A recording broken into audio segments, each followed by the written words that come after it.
제21편 두 잔치와 죄악의 소멸. 강의를 들으시겠습니다. 자, 오늘은 제12과 두 잔치와 죄악의 소멸이라고 하는 제목으로 계시록 19장과 20장을 공부하게 되겠습니다.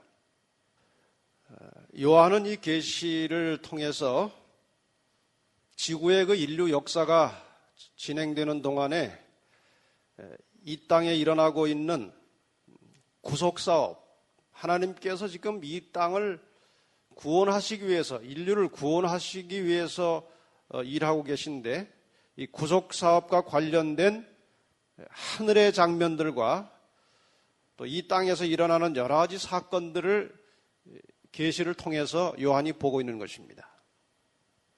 우리는 이 요한이 받은 계시를 통해서 하나님의 말씀을, 그 계시록의 말씀을 깊이 관찰해 보면 온 하늘이 인간의 이 구속 사업에 대하여 아주 깊은 관심을 가지고 하나님께서 인간의 역사를 간섭하고 계심을 깨닫게 됩니다.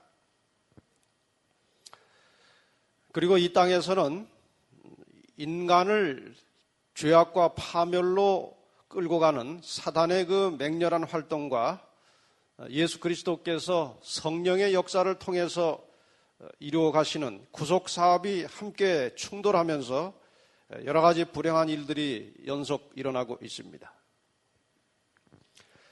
그런데 계시록을 보면 지금까지 제가 여러 차례 말씀드렸듯이 어떠한 중요한 사건이 일어나기 전에 종종 하늘의 장면이 먼저 보여집니다.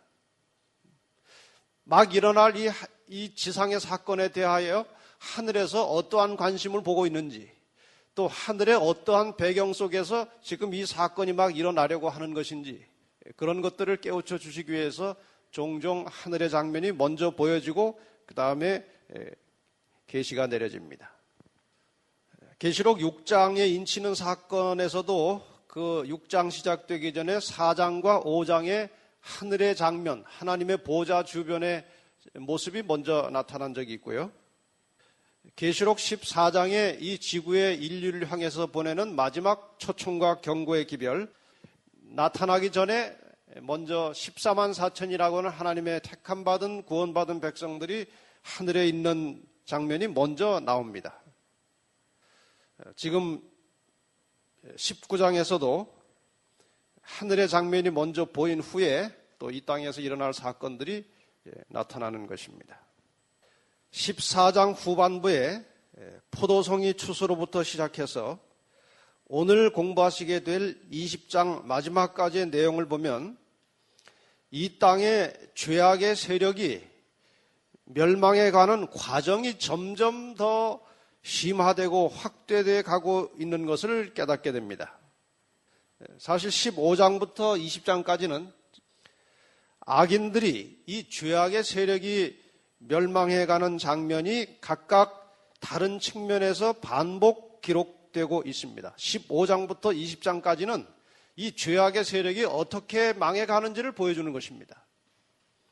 그래서 죄악의 본체인 사탄에 대해서 기록이 나오고 이 사단의 대리자로 활동하는 이 땅의 세력들이 무엇인지 이제 바벨론을 중심으로 설명이 되고 있고요.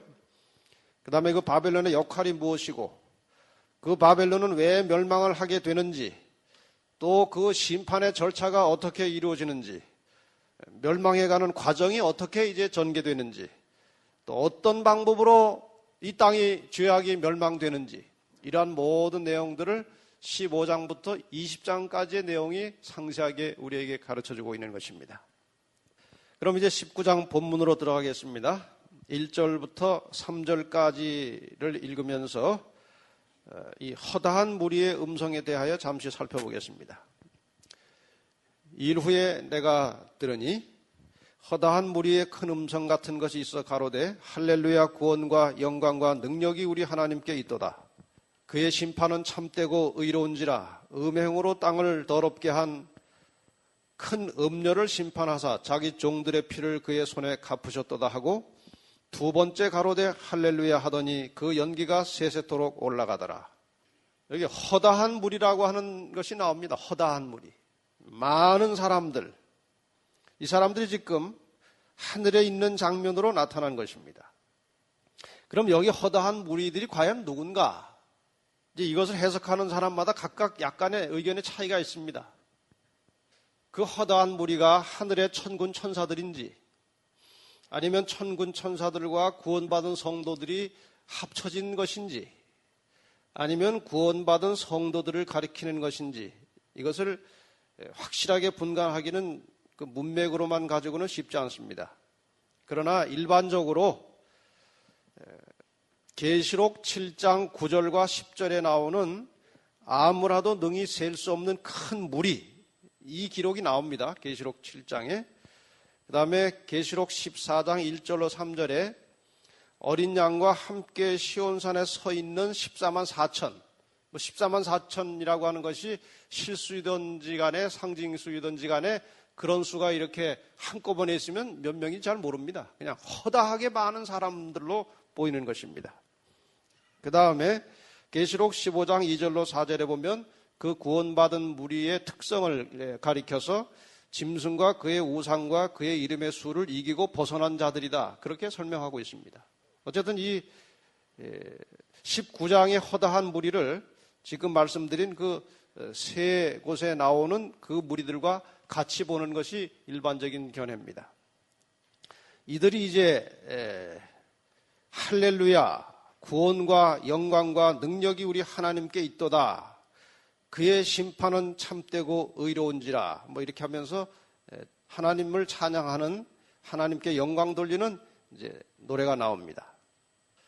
할렐루야라고 하는 말을 많이 들어보셨습니까? 많이 하지요? 하면서도 무슨 뜻인지도 모르고 하는 사람들이 많이 있죠. 이 할렐루야라고 하는 말은 이제 구약 시편에 자주 나오는데 신약에서는 지금 공부하시는 계시록 19장에만 4번 나옵니다. 다른 데는 나오지 않습니다. 할렐루야라고 하는 말이. 그 할렐루야라고 하는 말은 두 단어가 합쳐진 합성어입니다. 히브리어로 할랄이라고 하는 말과 할랄이라고 하는 말은 자랑하다, 찬송하다 그런 뜻입니다.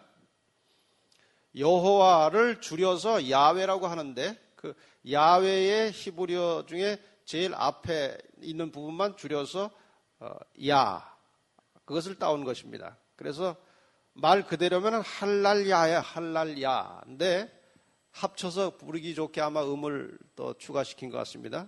그래서 할렐루야 할렐루야라는 말이 거기서 만들어졌는데 이 두 말을 합쳐서 뜻을 풀이하면 뭐라고요? 하나님을 찬양하라. 하나님을 찬양하라. 좋은 말이죠. 이제 노래 내용이 무엇이었습니까? 노래 내용은 그 음행을 한 음녀를 심판하신 것에 대한 찬양입니다. 이 죄악의 세력을 파멸시키신 심판하신 것에 대하여 찬양하는 것입니다. 이 노래소리는 마치 무엇과 같은가 하면은 지난번에 이미 한번 모세 노래할 때 설명드렸습니다마는 이스라엘 백성들이 갈라진 홍해길을 건너서 넘어온 다음에 광야로 누가 뒤쫓아왔어요? 네? 애굽 군대가 뒤쫓아 들어왔다가 하나님께서 물을 다시 덮으심으로 그 악의 세력을 상징하는 애굽 군대가 완전히 수장돼서 멸망해버리는 거 아닙니까? 그래서 그 악의 세력이 멸망당한 것에 대하여 바로의 군대가 멸망당한 것에 대하여 모세와 그의 백성들이 하나님께 찬양을 하지요. 지금 이 찬양은 그러한 하나님의 공의로우신 심판에 대하여 찬양하는 것입니다. 여기 음녀에 대한 심판에 대해서 이제 공의롭다고 이제 찬양을 했는데 이 음녀는 그냥 음녀가 아니고 짐승을 탄 음녀죠. 짐승은 세속의 세력들을 말합니다. 그래서 세상을 지배하면서 그릇된 길로 끌고 가던 종교적 세력, 음녀에 대하여 하나님께서 심판하셨을 때 그 심판을 찬양하는 노래소리가 들리는 것입니다. 그 연기가 세세토록 올라가리로다. 이것은 종종 나오는 표현인데 이 연기가 세세토록 올라간다고 하는 것은 악인의 멸망의 결과에 대한 표현입니다. 멸망을 당할 때 계속 꺼지지 않고 연기가 올라온다는 것이 아니고 그 멸망당한 결과를 영원한 것으로, 불로 소멸된 결과의 영원함을 상징하는 말입니다. 그러니까 그 멸망당한 결과가 계속된다는 말은, 불이 계속 타오른다는 말은 멸망당한 결과가 영원하다는 뜻인데, 그 전에 우리나라에도 이 신호 보낼 때 봉화불로 했죠. 봉화. 저희 사는 지역구 뒤에도 봉화산이 있는데, 봉화산.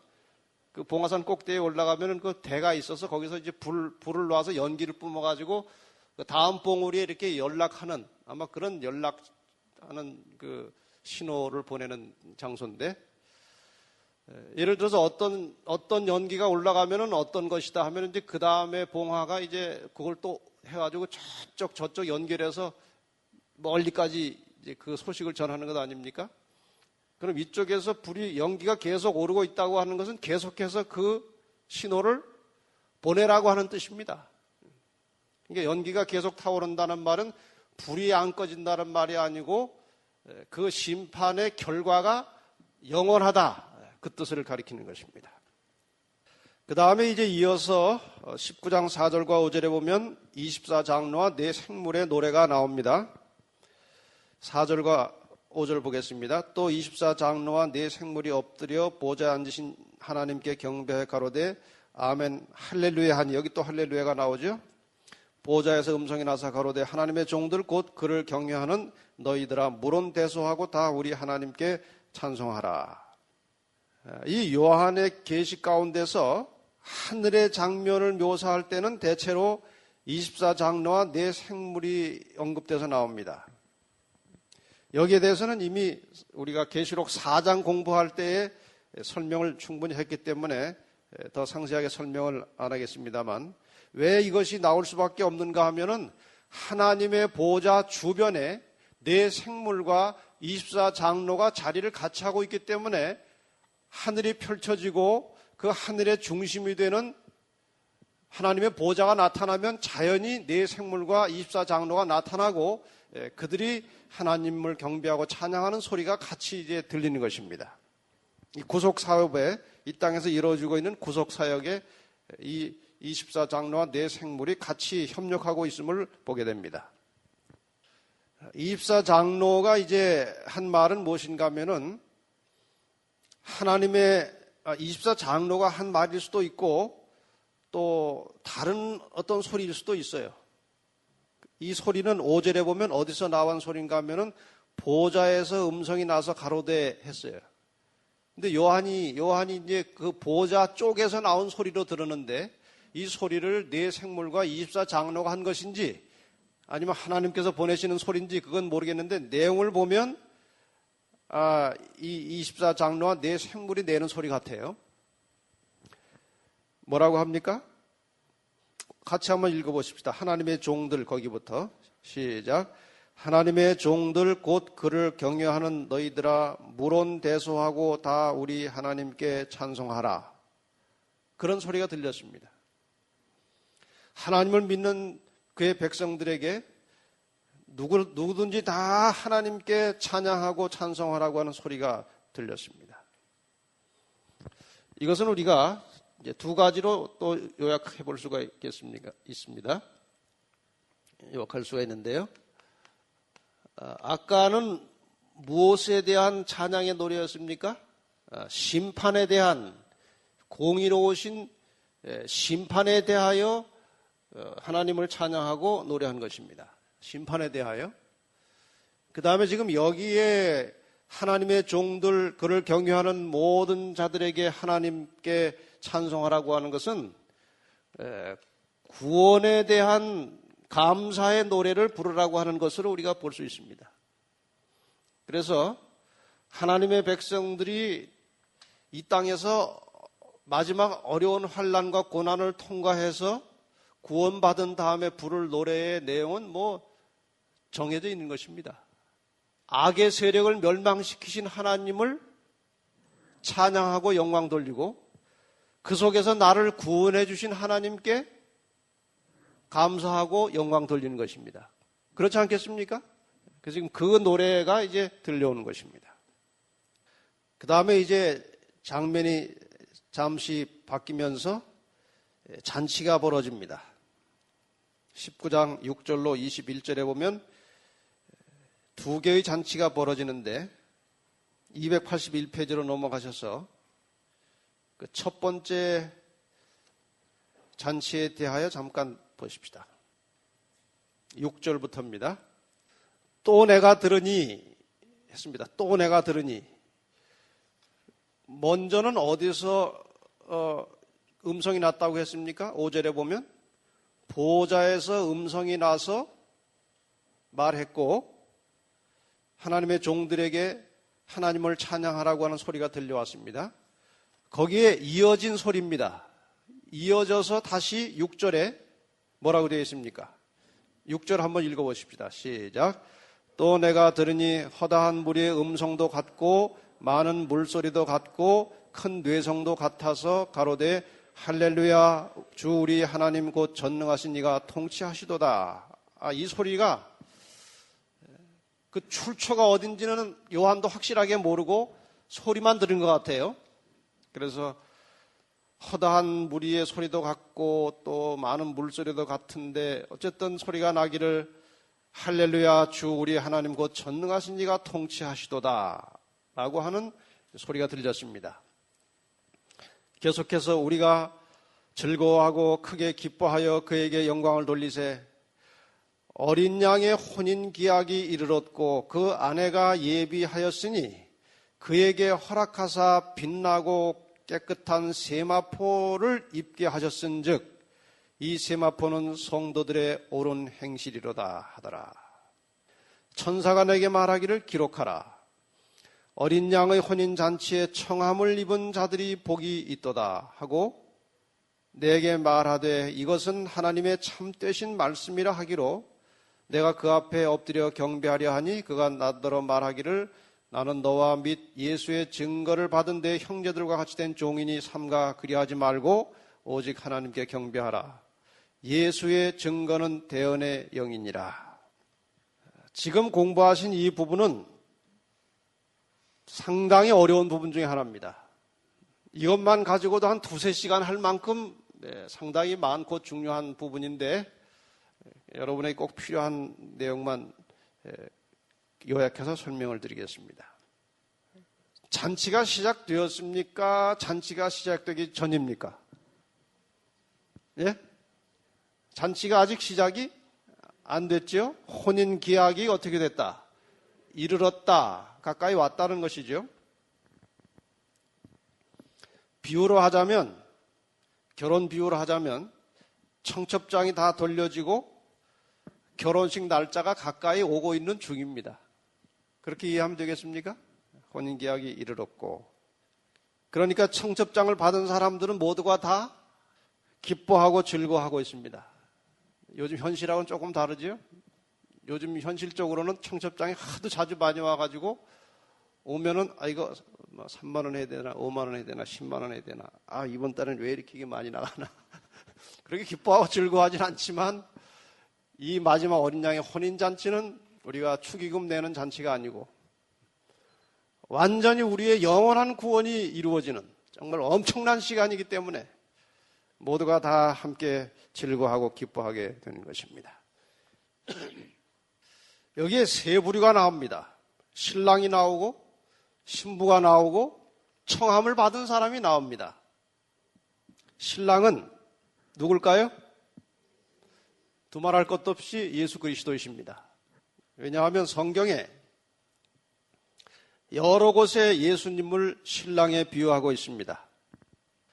마태복음 9장 15절과 마가복음 2장 19절에 보면 예수님이 우리와 함께 이 땅에서 사람과 함께 계신 것을 신랑과 함께 있는 것이라고 비유했고 예수께서 돌아가시는 것을 신랑을 빼앗기는 것이라고 비유하셨고 예수님의 재림을 기다리는 것을 신랑이 오기를 기다리는 것이라고 비유했습니다. 성경절은 여러분이 그 281페이지 교재를 각각 보시기 바랍니다.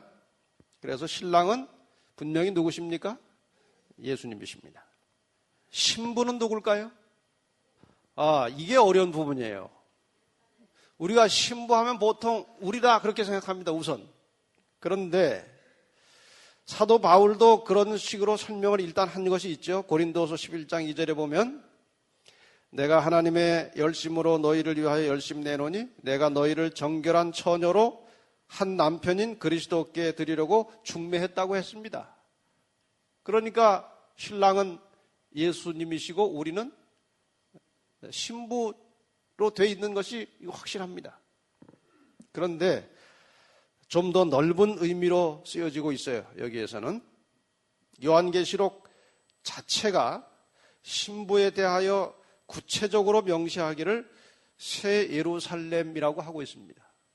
그러면 사도 바울의 개념 속에서는 우리가 신부로 되어 있는데 지금 사도 요한은 새 예루살렘을 신부라고 했으니 그 둘 사이에 조화가 어떻게 되는지를 알아야 하는 것입니다.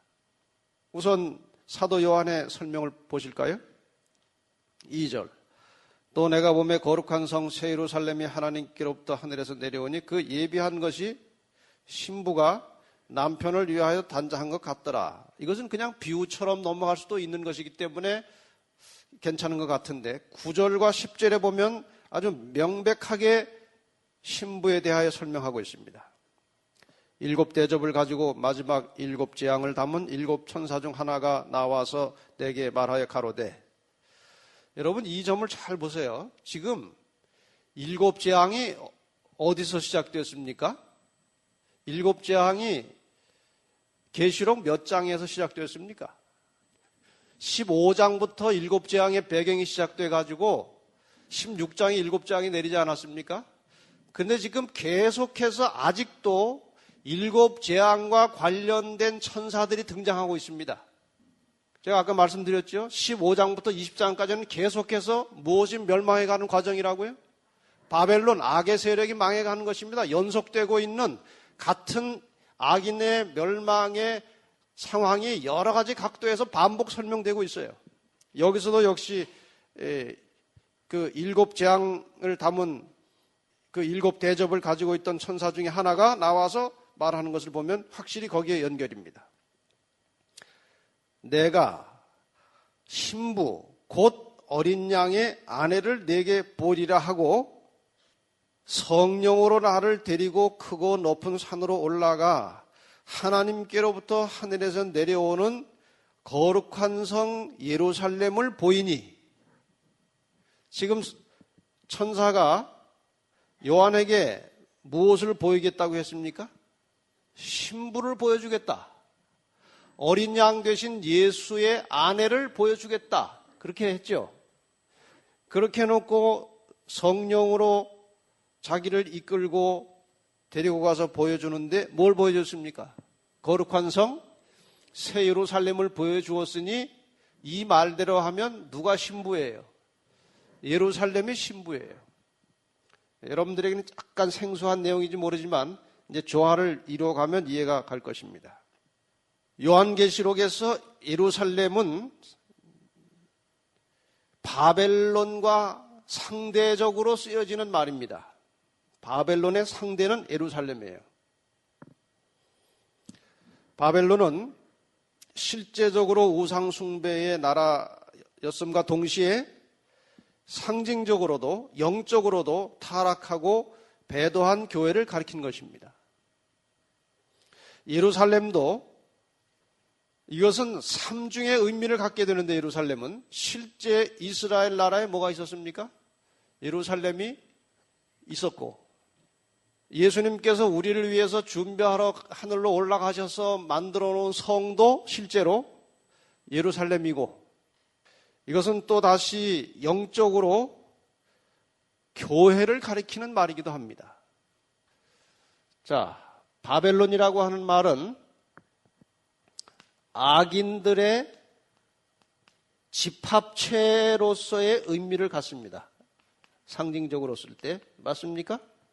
바벨론은 악인들이 모여있는 집합체를 바벨론이라고 합니다. 마찬가지로 282페이지 교재 넘어갑니다. 예루살렘도 그 자체적 의미보다는 하나님의 백성들의 집합체로서의 의미를 갖는 것입니다. 이해가 가십니까? 예루살렘도 하나님의 백성들의 집합체로서의 의미를 갖는 것이 타당합니다. 좀 더 우리가 쉽게 말하면 교회가 무엇입니까? 교회. 우리가 한 사람을 교회라고 합니까? 한 사람을 교회라고 하지 않습니다. 그러면은 교회 모양을 가지고 지어졌고 교회로 사용되는 건물을 교회라고 합니까? 아닙니다. 이 교회라고 하는 건물 안에 누가 함께 있을 때 여기가 교회가 됩니까? 하나님을 섬기고 믿는 성도들이 모여 있을 때에 이것이 교회입니다. 그럼 건물 없이 어느 한 가정에서 15명이 모여서 예배를 드리고 하나님 말씀을 잘 순종하고 그들이 모여서 같이 공동적으로 성경을 연구하고 신앙을 이어가고 있습니다. 교회 건물은 없어요. 어느 가정에서 그렇게 하고 있습니다. 거기가 교회입니까? 교회 아닙니까? 교회입니다. 교회라고 하는 것은 성도들의 집합체예요. 예루살렘도 그런 의미에서 이해해야 되는 것입니다. 자, 그러므로 예루살렘도 성 자체로 존재할 때는 그것이 교회로서 의미가 없는 것입니다. 예루살렘 성에 누가 들어가야 진짜 예루살렘이에요. 하나님의 구원받은 백성들이 들어가야 그것이 예루살렘입니다. 이제 이런 개념을 가지고 신랑과 신부와 이제 청함을 입은 사람들을 잘 연결하면 이제 답이 나오게 돼 있어요. 자, 그럼 일단 계시록에 나타난 대로 하면 신랑은 예수님이셨고, 그 다음에 신부는 예루살렘이었고, 그 다음에 청함을 받은 사람들 있죠? 그러니까 사실 이걸 우리가 그림으로 생각하면 예수님이 예루살렘을 소유하게 되는, 말이 좀 이상합니다만 예수님과 예루살렘이 결합되는 장면을 혼인잔치라고 하는 것입니다. 그렇죠? 그런데 이 혼인잔치에 청함을 받은 사람은 복이 있다고 그랬죠? 그럼 그 청함을 받은 사람이 이제 결국 어디에 들어가게 됩니까? 예루살렘에 들어가게 됩니다. 그래야 그것이 진정한 신부가 되는 것입니다. 이것을 이렇게 또 비유로 생각할 수도 있습니다. 한 국가가 성립이 되려면 국가의 3대 요소가 뭡니까? 학교 때 공부 잘하신 분들. 무엇이 있어야 국가가 성립이 됩니까? 예? 국민이 있어야 되죠. 그 다음에 국토가 있어야죠. 그 다음에 주권이 있어야 돼요. 그래야 국가입니다. 예루살렘의 이 세 가지가 합쳐져야 예루살렘이에요. 예루살렘으로서의 가치가 있는 것입니다. 그럼 이제 국토는 어디에 비교할 수 있습니까? 예루살렘에 비교할 수 있고, 국민은 예루살렘에 들어간 하나님의 구원받은 백성들이 국민이고, 또 그 모든 통치하는 권세는 누가 가지고 계십니까? 예수님이 가지고 계시죠. 그래서 어린 양의 혼인잔치를 통해서 예수 그리스도와 그의 백성들이 완전하게 독립된 하나의 하나님 나라로서의 국가를 형성하게 되는 것입니다. 이해가 가시죠? 네, 그렇게 해서 이제 혼인잔치의 비유가 나오는 것입니다. 자, 그럼 이제 성도들은 청함을 입은 사람들입니다. 여기에서 우리가 좀 한 가지 귀중한 교훈을 살피고 넘어가야 되겠습니다. 교회 하면은 딱 떠오르는 것이 있어요. 바깥의 사람들이 서울중앙교회 하면은 서울중앙교회라는 말을 들을 때 연상되는 교회 모습이 있습니다. 내막을 잘 모르면 그냥 교회인가 보다 하고, 이 서울중앙교회 내부 사정을 잘 알면 외부 사람들이 서울중앙교회 하면 그려지는 서울중앙교회 이미지가 있어요. 그렇지 않습니까? 그것이 안 좋을 수도 있고 좋을 수도 있어요. 그것은 상당 부분 소문에 의해서 그려집니다. 저도 지금 이 서울 전역에 흩어져 있는 여러 교회들에 대해서, 그 교회 성도들에 대해서, 그 교회 목회자들에 대해서 이런저런 소문이 들리지 않습니까? 그게 잘 정확한 것이건 부정확한 것이건 간에 그 자기가 가지고 있는 그 교회에 대한 인식에 의해서 그 교회가 어떤 교회다 하고 상상해 갑니다. 그렇게 되는 거죠. 이 교회 다니는 분들은 이 교회는 어떻게 해서 그 성격이 정해지는가 하면은 이 교회를 구성하고 있는 한 사람 한 사람이 어떤 사람이냐에 따라서 이 교회의 소문이 바깥으로 나가는 것입니다. 맞죠? 대체로 다 사람들이 괜찮은데 한 서너 사람이 굉장히 복잡하고 말썽을 자주 일으키는 사람 같으면은 그것이 섞여가지고 교회의 그 인식이 자꾸 밑으로 떨어지게 돼 있어요. 어느 교회나 다 마찬가지예요. 그래서 교회의 모습은 그 성도, 그 교회를 구성하고 있는 성도들 개개인의 모습과 같은 것입니다. 그렇다면 새 예루살렘의 모습은 새 예루살렘을 구성하게 될 사람들의 모습과 같은 것입니다. 그런데 여기 새 예루살렘에 대하여 뭐라고 표현했는가 하면, 다시 본문으로 가세요. 282페이지 본문으로 가셔서 7절에 보면 중간에 어린 양의 혼인 기약이 이르렀고 아내가 예비하였으니 그에게, 그 아내에게 허락하사 무엇을 입게 했다고 그랬습니까?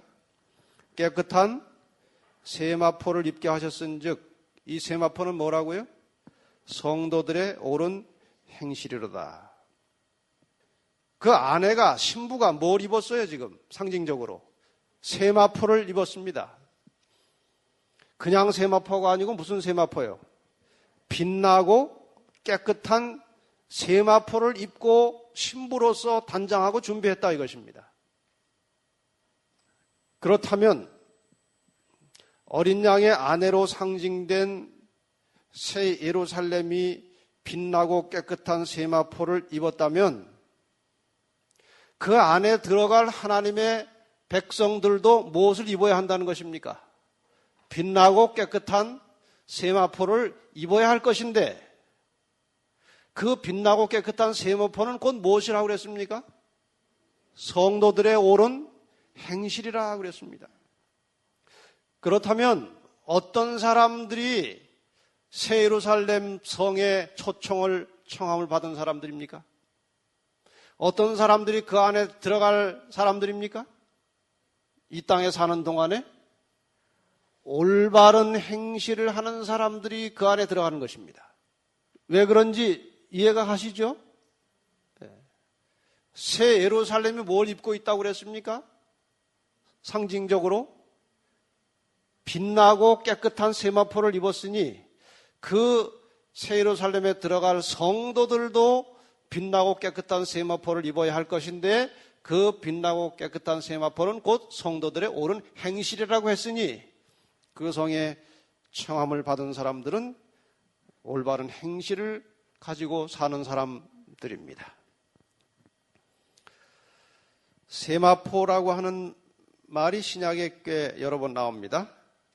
그런데 한번 찾아봤더니 성도들만 세마포를 입은 게 아니고 바벨론도 입었어요. 저는 이거 보고 상당히 이게 왜 바벨론도 이걸 입었을까? 기분 안 좋게. 그런데 이게 예루살렘과 관련된 세마포와 바벨론과 관련된 세마포가 달라요, 보니까. 예루살렘과 관련된 세마포는 반드시 그 앞에 그 수식어가 붙어 있어요. 어떤 수식어가 붙어 있는가 하면은 맑고 빛난, 혹은 빛나고 깨끗한, 혹은 희고 깨끗한이라고 하는 것이 앞에 붙어 있어요. 그런데 바벨론과 관련된 세마포를 보니까 그냥 주고 사고 파는 상품 명단에 세마포가 들어있고, 그 다음에 18장 16절에 보면 화 있도다 큰 성이여 세마포와 자주와 붉은 옷을 입고, 그러니까 이것이 종교적인 특성도 가지고 있고, 이 세마포는 종교적인 특성을 가리킬 때 쓰는 옷감입니다. 그렇죠? 자주와 붉은 옷은 세속적 권력을 상징하는 색깔입니다. 왕의 색깔입니다. 그래서 이 바벨론은 깨끗하고 흰 세마포가 아니고 그냥 세마포로 나와 있습니다. 섞여 있는. 그래서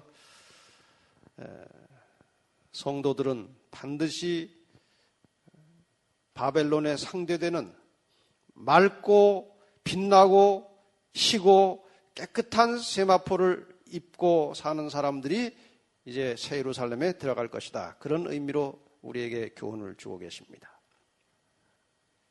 그래서 신부로 표상된 하늘 새 예루살렘에 들어갈 성도들은, 다시 말해서 그 혼인잔치에 청함을 받은 모든 백성들은, 다시 한번 반복 말씀드리는데, 하나님의 말씀에 기초한 옳은 행실을 보이며 살던 사람들이 거기에 들어갑니다. 마태복음 22장에 보면 혼인잔치에 청함을 받은 사람들의 이야기가 나옵니다. 이야기 생각나십니까? 여기 보세요. 지금 여기 자세하게 안 나와 있고, 지금 왕이 아들의 혼인잔치에 사람들을 초청했습니다. 근데 이 핑계대고 저 핑계대고 안 와요. 왕이 초청했는데도 안 오는 것입니다. 뭐 다 이런 핑계 저런 핑계가 있어요. 그래서 나중에 왕이 좀 약간 화가 나가지고, 그럼 초대받은 사람들 다 버리고 길에 가서 아무나 닥치는 대로 데리고 오라고 그랬어요. 그 얘기 기억나십니까? 길과 산울가로 가서 아무나 다 데리고 들어오라고 그랬습니다. 이것은 지금 굉장히 중요한 이야기예요. 이게 지금 무엇을 가리키고 있는가 하면은, 하나님께서 예수 그리스도를 이 땅에 보내셔서 1차적으로 누구를 불렀습니까? 이스라엘 백성들을 불렀습니다. 하나님의 우리 안에 들어오라고, 이 잔치에 들어오라고 불렀습니다. 그런데 이스라엘 백성들이 집단적으로, 국가적으로 메시아를 어떻게 합니까? 거절했습니다. 그래서 결국 복음이 어디로 넘어갑니까? 제자들에 의해서 이방으로 넘어갑니다. 처음에 왕이 초청할 때 그 초대받은 사람은 이 비유 속에서 이스라엘 민족들을 가리키는 것입니다. 그 다음에 길과 산울가로 가가지고 아무나 다 데려오라고 하는 것은 모든 이방인들에게 초청장이 간 것입니다. 누구나 다. 그 속에는 이스라엘 백성들도 물론 포함됐을 것입니다. 온 세상 모든 사람들에게 구원의 초청이 갔습니다.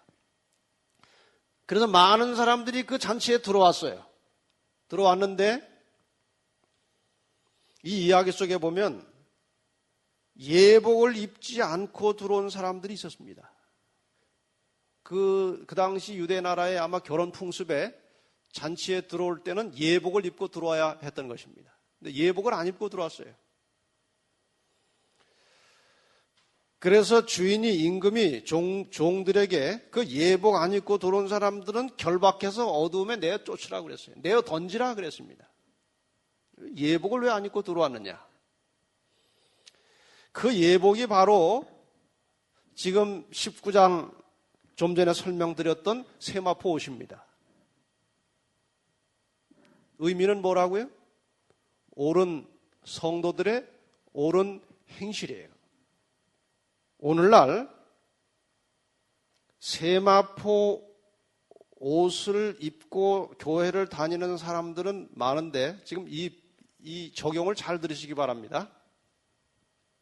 오늘날 세마포 옷을 입고 교회 다니는 사람들은 많은데, 그것을 항상 빨아서 희고 깨끗한 세마포 옷을 입고 다니는 사람들은 흔하지 않습니다.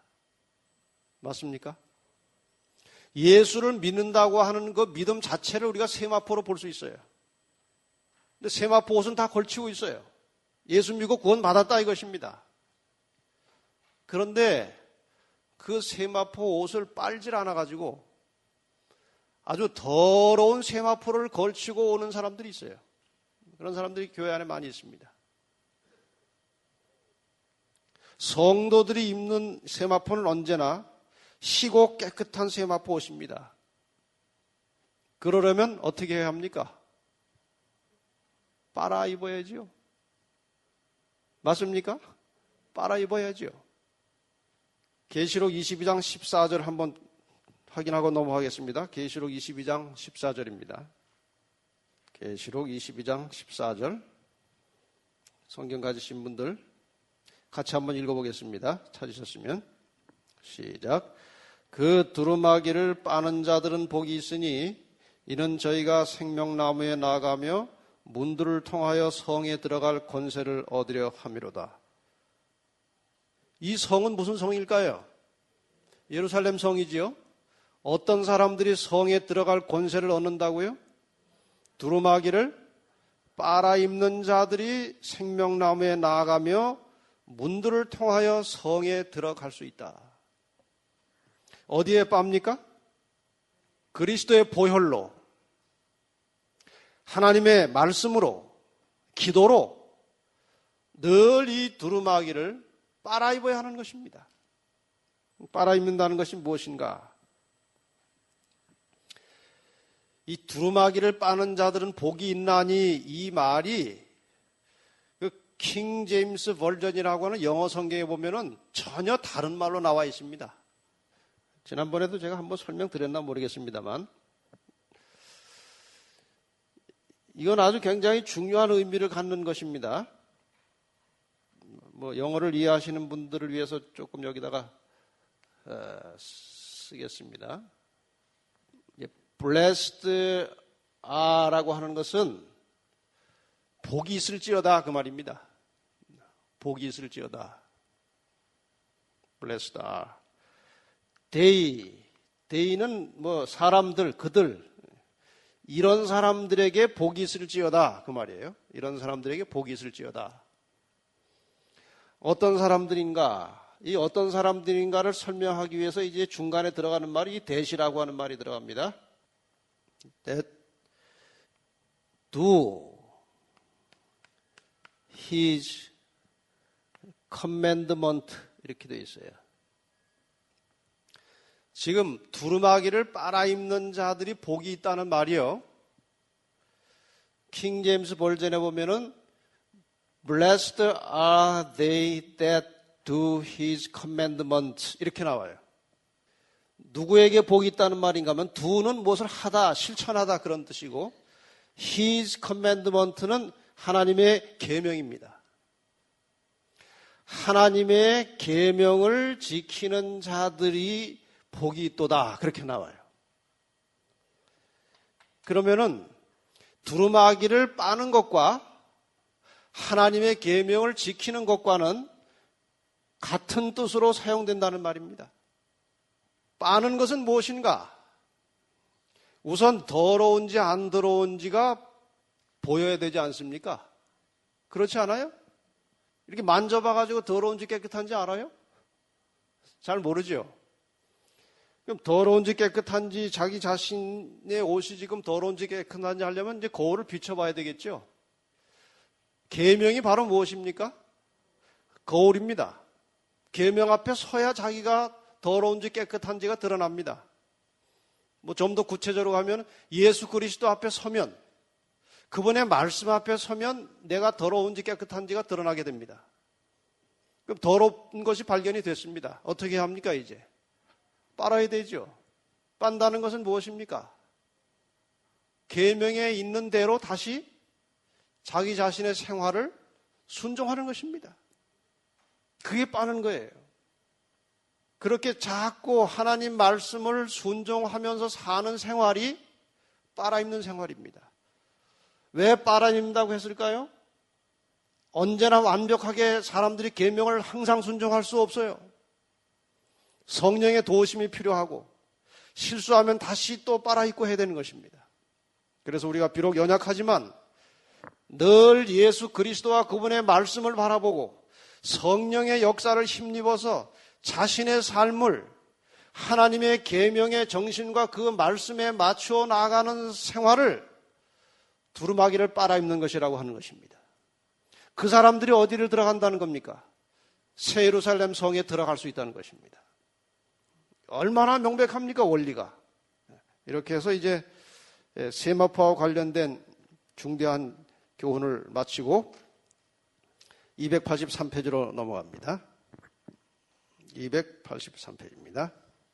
자, 그런데 그러한 소식을 전해주는 천사에게, 그걸 지금 천사가 이제 그 이야기를 해주고 있어요. 천사가 내게 말하기를 9절부터 기록하라. 어린 양의 혼인잔치에 청함을 입은 자들이 복이 있도다 하고 내게 말하되 이것은 하나님의 참되신 말씀이라. 이것이 뭡니까? 혼인잔치에 청함을 입은 자들이 복이 있다고 하는 이 말씀은 하나님의 참되신 말씀이라 하기로 내가 그 발 앞에 엎드려 경배하려고 하니까 천사가 나에게 말하기를 나는 누군가요? 천사는 너는 누군가요? 네? 요한은 나는 너와 요한과 그리고 누구와 예수의 증거를 받은 내 형제들과 같이 된 종이니 삼가 그리하지 말고 오직 하나님께 경배하라. 이제 이 앞을 보시고 설명을 잘 들으시기 바랍니다.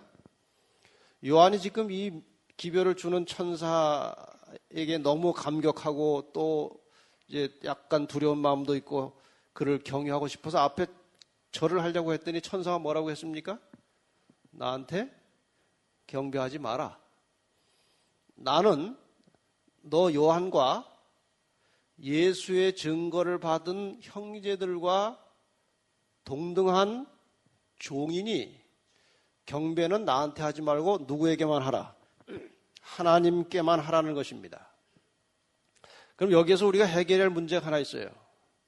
지금 나 천사하고 너 요한은 신분이 확실해졌는데 예수의 증거를 받은 내 형제들은 누구냐 이것입니다. 먼저 예수의 증거가 무엇인지 확인하려면 계시록 1장을 다시 돌아가 봐야 합니다.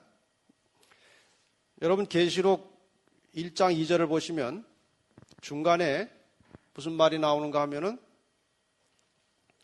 예수 그리스도의 증거라는 말이 나옵니다. 무엇을 가리켜서 지금 사도 요한이 예수 그리스도의 증거라고 했는가 하면은 자기가 받아서 기록해서 보내는 편지, 요한계시록의 내용을 사도 요한이 뭐라고 말하는가 하면 예수 그리스도의 증거라고 했습니다. 그러니까 지금 예수의 증거를 받은 내 형제들이라고 하는 것은 요한이 요한계시록을 기록해서 보낼 때에 그 요한계시록을 받아서 읽고 듣고 지키는 자들, 그들이 다 예수의 증거를 받은 요한의 형제들입니다. 이해가 가십니까? 이건 굉장히 중요한 부분이에요. 그래서 나나 너나 네가 지금 기록한 것을 받아서 읽는 모든 형제들이나 다 같이 하나님의 종이다. 그러니까 나한테 경배하지 말고 우리의 주인이신 누구에게 경배하라? 하나님께만 경배하라. 그것입니다. 여러분, 예배라고 하는 것은 창조주와 피조물 사이에서만 성립하는 것입니다. 피조물과 피조물 간에는 예배가 성립되지 않습니다. 천사도 피조물이고, 물론 천사가 사람보다 월등한 존재인 것만은 확실하지만, 그러나 천사도 피조물이고 사람도 피조물이기 때문에 천사와 사람 사이에는 예배가 성립되지 않습니다. 마찬가지 원리로 사람과 고양이 사이에도 예배가 성립되지 않습니다. 고양이가 사람보다 훨씬 하등한 동물이지만 사람이 고양이에게 경배받을 권한은 없어요. 이 천사나 사람이나 짐승이나 다 피조물이에요. 그래서 모든 피조물들은 누구에게만, 하나님께만 영광을 돌리라고 하는 기별입니다. 그런데 여기에서 우리가 상당히 중요한 부분을 잠깐 짚고 넘어가야 되는 것입니다. 뒤에 보면 예수의 증거는 대언의 영이라 그렇게 나와 있습니다. 또 어려운 말입니다. 지금 19장 10절 마지막 부분에 보면 예수의 증거를 받은 내 형제들이라는 말과 함께 그 예수의 증거는 뭐라고 나오는가 하면은 대언의 영이라 이렇게 나옵니다. 그럼 대언의 영이라고 하는 것은 무엇이냐? 이번에 그 오셨던 그 폴린 박사라고 하는 분, 한국 여기 삼육대학에 와서 이제 계시록 강의한 분이 이제 폴린 박사이신데, 그분이 가르친 제자 중에 하나가 계시록을 잘 배워가지고 굉장한 요한계시록 주석서를 또 하나 썼어요. 그것이 이제 예수 그리스도의 계시라고 하는 책을, 이만큼 두꺼운 책을 하나 썼어요. 우리나라에는 아직 흔하지 않은데 제가 주문을 해가지고 하나 이렇게 받아놨어요. 얼마 전에. 근데 그 책에 보면 대언의 영을 뭐라고 설명했는가 하면은 선지자들을 통하여 말씀하시는 성령, 이것을 대언의 영이라고 했습니다. 예수님께서 승천하신 이후부터 예수님께서는 우리에게 직접 일하지 않으시고 누구를 통해서 사람과 교통하십니까? 예수님이 성령을 통해서 교통하십니다. 내가 올라가면 다른 보혜사를 너에게 주겠다고 그랬죠? 그 다른 보혜사가 누굽니까? 성령이십니다. 예수님께서 지금 성령을 통해서 인간들과 교통하십니다. 요한이 계시 중에도 누가 역사하고 계셨습니까? 성령이 역사하고 계셨습니다.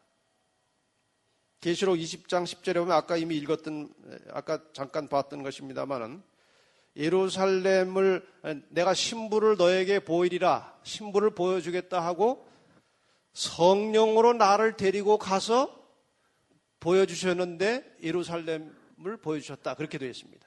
성령께서 지금 이 계시의 모든 부분마다 역사하고 있습니다. 그런데 특별히 이 성령의 역사를 통해서 나타나는 예언적 계시는 이 마지막 시대에 남은 자손들에게도 부여될 것이 약속이 되어 있는데, 그것이 바로 계시록 12장 17절입니다. 계시록 12장 17절에 뭐라고 되어 있습니까? 용이 여자에게 분노하여 돌아가서 그 여자의 남은 자손, 곧 하나님의 계명을 지키며 예수의 증거를 가진 자들로 더불어 싸우려고 바닷모래 위에 섰더라. 이거 굉장히 중요한 부분입니다. 지금 이 천사가 자기와 요한과 예수의 증거를 받은 형제들과 다 같이 하나님의 종들이라고 그랬어요. 그런데 그때 사용한 예수의 증거라고 하는 말을 이미 어디서 썼는가 하면 계시록 12장 17절에서 썼습니다. 누구를 가리킬 때 썼는가 하면 선악의 대쟁투에서 마지막 용의 사탄의 집중적인 공격의 표적이 될 여자의 남은 자손을 표현할 때 그 여자의 남은 자손은 하나님의 계명을 지키고 예수의 증거를 가진 자들이라고 그랬습니다. 그 예수의 증거를 가졌다는 말을 지금 요한계시록 자체의 설명에 비춰보면 이 역사의 마지막에 나타나게 될 남은 자손들은 선지자들을 통해서 이르러 오는 예언적 계시를 가지고 온 땅에 계시를 가지고 사람들의 길을 밝히 보여주는 사명을 가지고 실제로 그 일을 하는 사람들이 남은 자손이라는 뜻입니다. 이해가 가십니까? 그러면은 제가 이제 뒤집어서 말씀드리면 이 역사의 마지막 시대에 남은 자손들을 찾아내는 구분하는 단서가 두 개가 있어요. 그게 뭡니까? 하나님의 계명을 순종하는 것입니다. 그 다음에 예언의 빛을 따라서 바른 길을 가면서 다른 사람들도 바른 길로 안내하는 사람들이 남은 자손입니다. 이 두 가지를 동시에 가지고 있을 때 여자의 남은 자손이라고 하는 것입니다. 자, 여기서 제가 중요한 질문 한 가지 하겠습니다. 여러분은 남은 자손이라고 하는 그 무리 속에 들어오셔야 합니까? 아니면 내가 남은 자손이 돼야 합니까? 1번입니까? 2번입니까? 어려워요, 질문이? 다시요. 잘 생각하세요. 내가 남은 자손이라고 하는 이 그룹 속에 들어가야 하는 것입니까? 아니면 내가 남은 자손이 돼야 하는 것입니까? 예. 모든 인간의 구원은 하나님과 나 사이에 1대1의 관계로 성립되는 것입니다. 단체로 구원받지 않습니다. 절대로 구원은 단체로 받지 않아요. 이스라엘의 자손의 수가 바다 모래 같을지라도 그 단체가 바다 모래 같을지라도 남은 자만 구원을 얻을 것이라고 하셨습니다. 이 역사의 마지막에 우리는 대단히 중요한 결단을 내려야 되는데 결국 자기 자신이 남은 자손이 될 때 결국 그런 사람들이 모여가지고 남은 교회가 되는 것입니다. 이것이 바로 바벨론과 대립되는 집단입니다. 이해가 가십니까? 이거 아주 굉장히 중요한 부분이에요. 그래서 결국 남은 교회, 하나님의 구원받은 남은 자손들은 어떻게 결정되는가? 교재에는 넣지 않았습니다만, 산수 공식으로 한번 남은 교회의 백성들, 구원받을, 다시 말하면 예루살렘에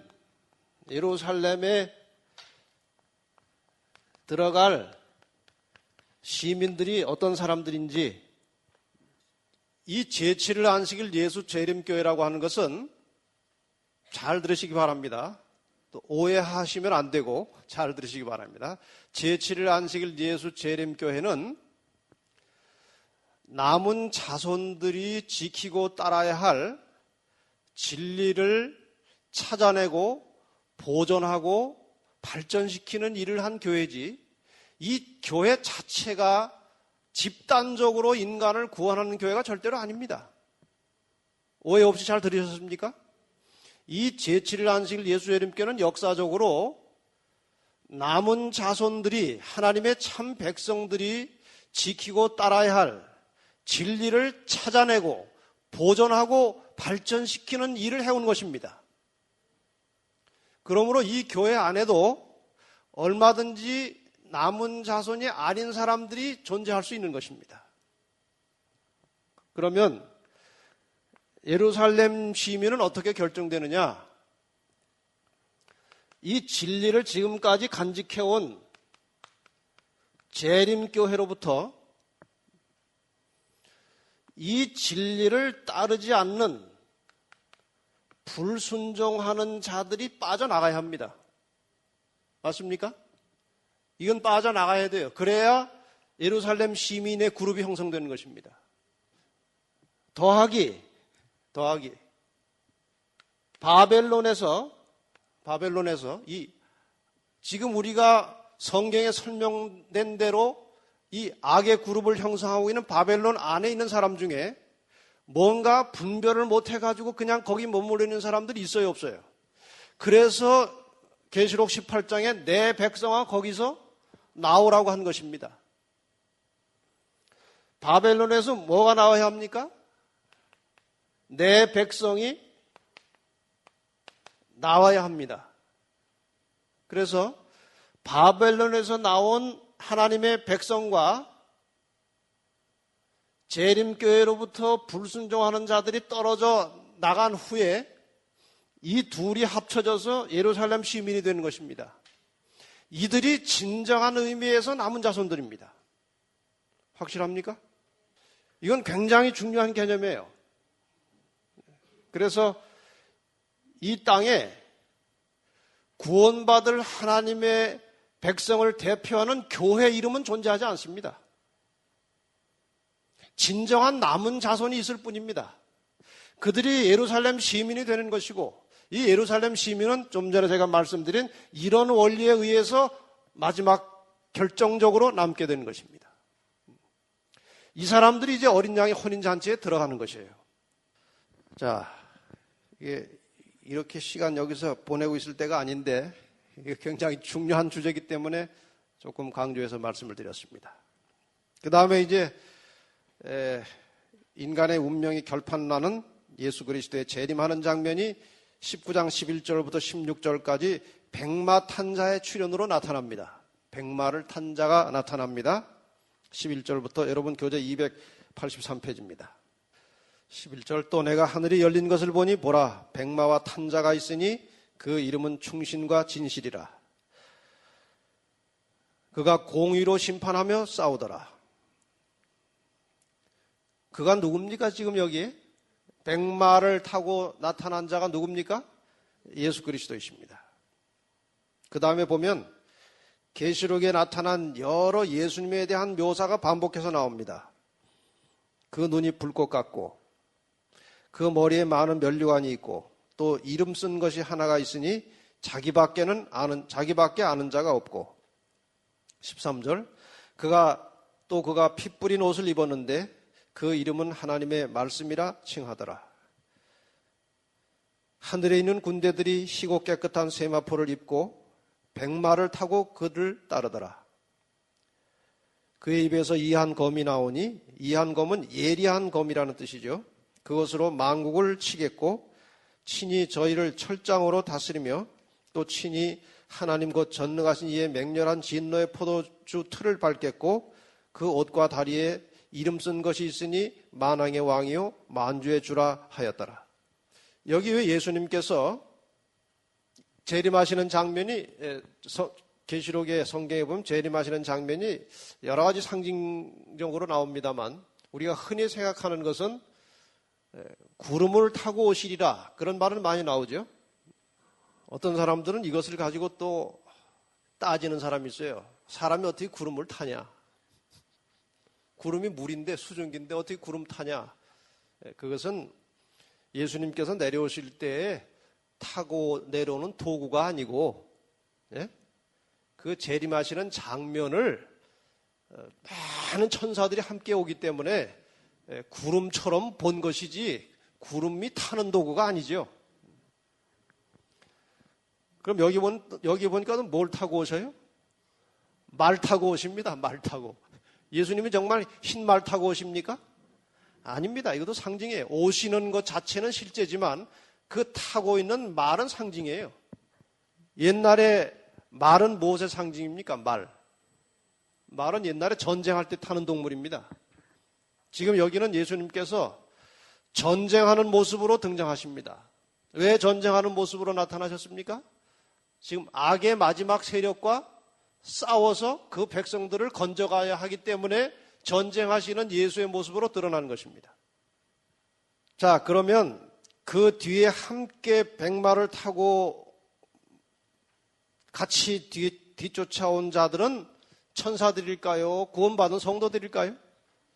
어떤 사람들은 이것을 아까 먼저 나왔던 허다한 무리로 해석해서 구원받은 성도들이라고 해석해 놓은 그 성경 추석책도 있어요. 그러나 이것을 구원받은 성도들이라고 해석하면 시간적으로 공간적으로 맞지가 않습니다. 그럼 성도들은 지금 예수님께서 하늘에 오실 때 구원받을 성도들은 어디에 있습니까? 땅에 있습니다. 시간적으로 공간적으로 맞지 않습니다. 어쨌든 천군 천사와 함께 그 배경 성경절은 마태복음 24장 31절과 25장 31절입니다. 내려오시는 장면이 이제 나타난 것입니다.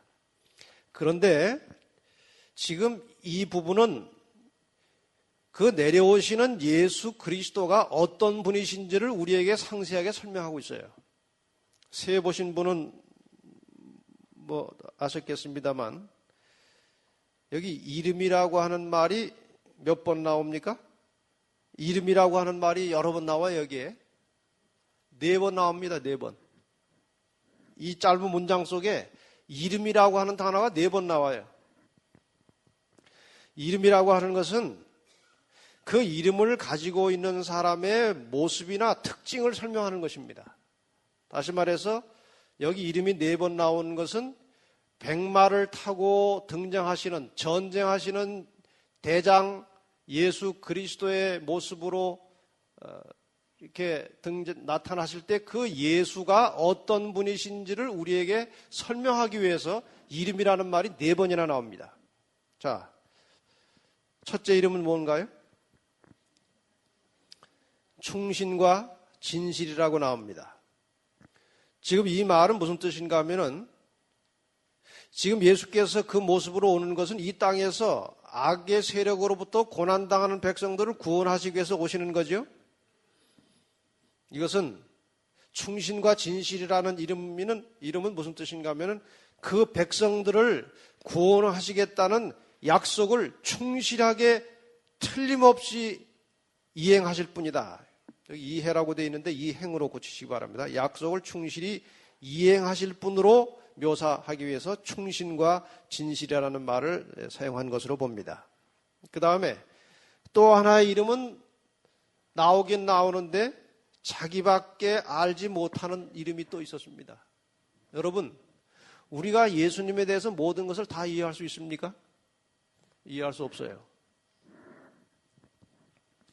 그 삼위일체의 신비, 또 하나님이시면서 사람으로 오신 그 신비, 사람임과 동시에 하나님이신 그 신비, 우리가 그분에 대하여 이해하지 못할 부분이 많이 있습니다.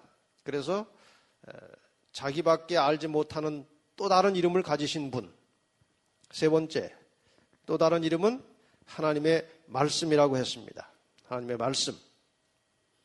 요한복음 1장에 보면은 태초에 말씀이 계시니라 이렇게 시작됩니다. 태초에 말씀이 계시니라. 이 말씀은 곧 예수님이십니다.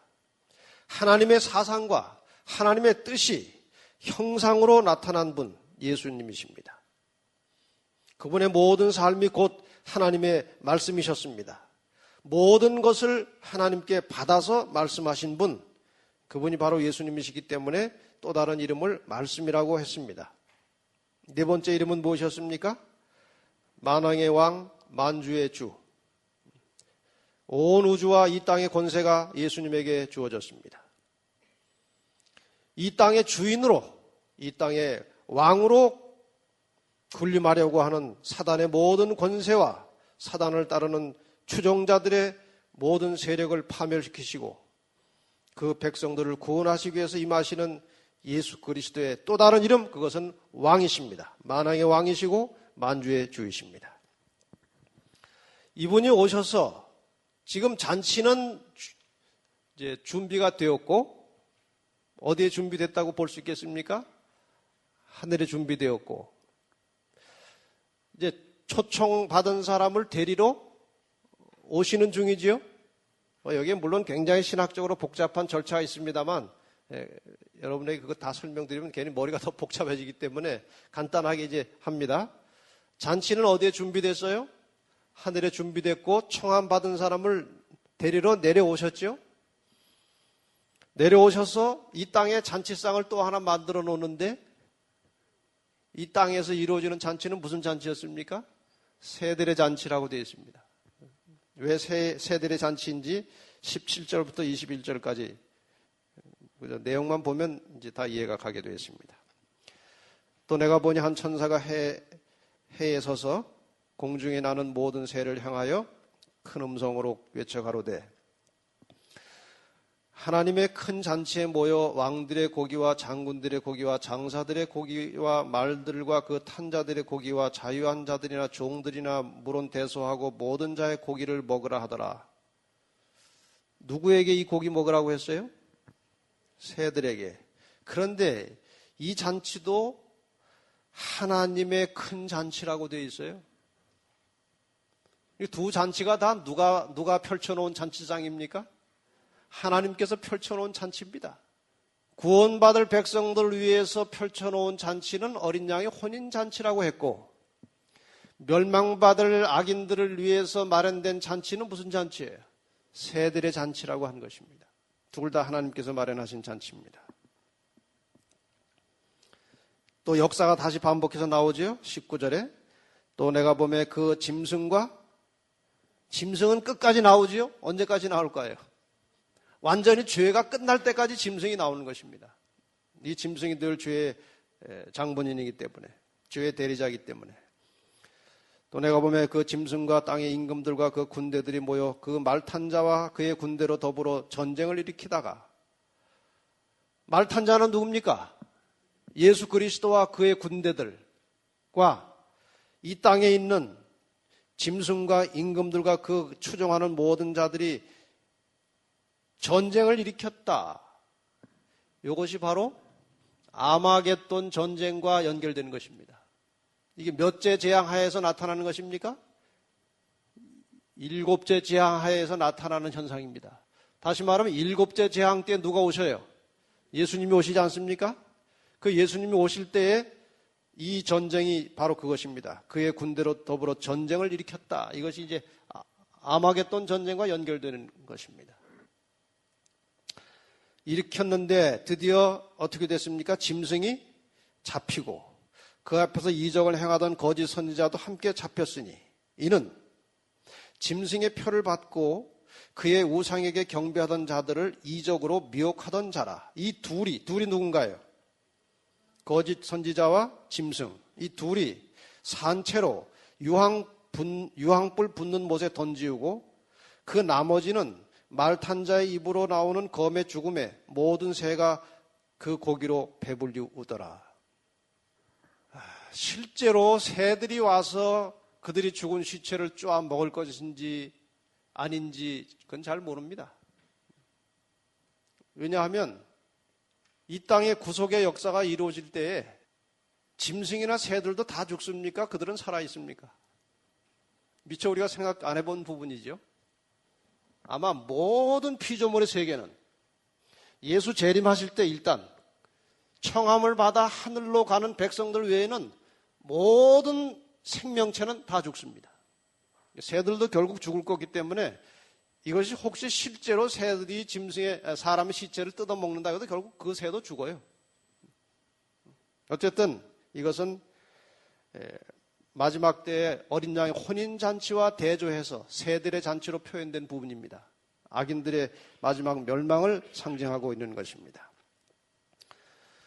여기 멸망의 주체에 대하여 여전히 짐승과 거짓 선지자가 나타나죠. 285페이지에 보면 거기에 이제 설명이 나와 있습니다. 이 마지막 시대에 악의 주체 세력으로 활동하던 짐승, 곧 교황권과 거짓 선지자, 미국으로 대표되는 타락한 개신교회, 이 둘이 상당히 명확하게 묘사된 것입니다. 이 둘의 힘을, 교황권과 미국의 힘이 언제 합쳐졌습니까? 지금 우리가 공부하는 동안에 계시록 13장에서 합쳐져 가지고 온 세상을 이적으로 미혹했다고 그랬죠. 하늘에서 불이 땅에 내려오게 하는 이적도 행하고 뭐 여러 가지 이적과 속임수를 통해서 온 땅을 미혹했고 그 미혹에 빠져 들어간 자들이 이제 짐승의 표를 받은 자라고 표현된 것입니다. 이렇게 이제 삼중 세력이 아니라 짐승과 거짓 선지자 그리고 그를 따르는 무리들 이렇게 이제 악의 세력으로 대표돼서 나옵니다. 그들이 이제 멸망당하는 장면이 새들의 잔치로 묘사된 것이죠. 그런데 혹시 생각나시는지 모르겠습니다만은 7째 재앙에 대하여 설명할 때에 계시록 16장 13절에 보면 용의 입으로부터 그 새 더러운 영이 나왔는데 개구리 같은 새 더러운 영이 어디서부터 나왔다고 하는가 하면은 용의 입으로부터 짐승의 입으로부터 거짓 선자 입으로부터 나왔다고 그랬죠. 그래서 그 용과 짐승과 거짓 선지자에 대하여 이미 설명을 한 바 있습니다. 그러면 지금 여기에서 재림 때 멸망당한 대상은 두 개가 나오죠? 이 둘이 불못에 빠졌다고 나오지 않습니까? 둘은 무엇이었습니까? 짐승과 거짓 선지자였습니다. 그럼 짐승과 거짓 선지자와 그들의 미혹에 빠졌던 모든 사람들이 재림시에 다 멸망당했습니다. 근데 누구는 멸망당하지 않았어요. 지금 세 가지 세력, 용과 짐승과 거짓 선지자 세 가지 세력 중에 재림시에는 누구만 멸망당했습니까? 짐승과 거짓 선지자와 그를 따르던 사람들이 멸망당했고 누구는 아직 안 죽었어요. 용은 아직 안 죽었습니다. 그 용이 언제 어떻게 죽느냐 하는 것이 계시록 20장에 정확하게 나오는 것입니다. 화면을 가지고 잠깐 이 계시록 20장을 소개하겠습니다. 예수님께서 지금 백마를 타고 내려오셨죠? 그래서 지금 하늘에는 어린 양의 혼인 잔치가 준비되어 있고 땅에서는 이제 새들의 잔치가 벌어지면서 운명이 엇갈립니다. 완전히 이 인간의 영원한 운명이 엇갈리게 되는 것입니다. 자, 그럼 예수님께서 이 부분에 대해 지금 공부하는 이 부분에 대해서 대부분의 이 개신교인들, 기독교인들은 무지합니다. 깜깜한 세상입니다. 그냥 죽으면 영혼이 분리되어서 천당에 갔다가 예수님 재림하실 때 그 천당에 갔던 영혼들이 내려와가지고 죽었던 육체와 다시 결합을 해서 하늘로 간다고 그렇게 막연한 구원을 가지고 있는데 그것은 전혀 성경과 일치하지 않는 구원관입니다. 그래서 영혼불멸 사상을 믿고 있는 한 성경의 구원관이 정리가 안 되게 돼 있어요. 그 오스카르 쿨만이라고 하는 세계적인 대신학자가 영혼불멸에 대해서 논문을 썼는데 성경을 깊이 공부하면 할수록 영혼과 육체가 절대로 분리되는 것이 아니라는 사실을 깨달았습니다, 이 사람이. 그래가지고 그 내용을 쭉 그 성경적으로 역사적으로 설명하면서 마지막에 내린 결론이 영혼의 불멸을 믿든지 죽은 자가 부활한다는 것을 믿든지 둘 중에 하나만 선택할 일이지 두 가지가 절대로 공존할 수 있는 이론이 아니다고 결론 내렸습니다. 그러면 예수님께서 말씀하신 대로 죽은 자의 부활을 믿는 사람들은 영혼의 불멸 사상을 버려야 되는 것입니다. 영혼의 불멸 사상을 그대로 가지고 있으려면 죽은 자의 부활에 대하여 믿을 수 없는 것입니다. 인정하지 못하는 것입니다. 그 둘을 같이 믿는 것은 모순입니다. 그런데 그럼 모순된 기초를 가지고 사람들이 구원을 생각하고 있어요. 절대로 그렇지 않아요. 그럼 실제적으로 사람의 구원이, 영원한 구원이 어떻게 이루어지는지를 상세하게 설명하고 있는 것이 계시록 20장이에요. 그럼 재림시에 어떤 일이 일어날 것인가? 데살로니가전서 4장 16절에 보면 주께서 호령과 천사장의 소리와 하나님의 나팔로 친히 하늘로 조차 강림하시리니 그리스도 안에서 죽은 자들이 먼저 일어나고, 이게 부활입니다. 죽은 자들의 부활이 재림과 함께 있을 것입니다. 그 다음 절 4장 17절을 보면 그 후가 어떤 후입니까? 죽은 의인들이 부활한 후에 우리 살아남은 자도 저희와 함께, 저희는 누굽니까? 죽었다가 부활한 성도들과 함께 구름 속으로 끌어올려 공중에서 주를 영접하게 하시리니 그리하여 우리가 항상 주와 함께 있으리라. 이 상황이 이해가 가십니까? 예수님이 재림하실 때 그분의 발은 땅에 닿지 않습니다. 공중에 계십니다. 그래서 예수님의 재림을 누군가가 이 땅에 발을 딛고 내가 재림 예수다 하면은 절대로 믿으면 안 됩니다. 그거는 가짜입니다.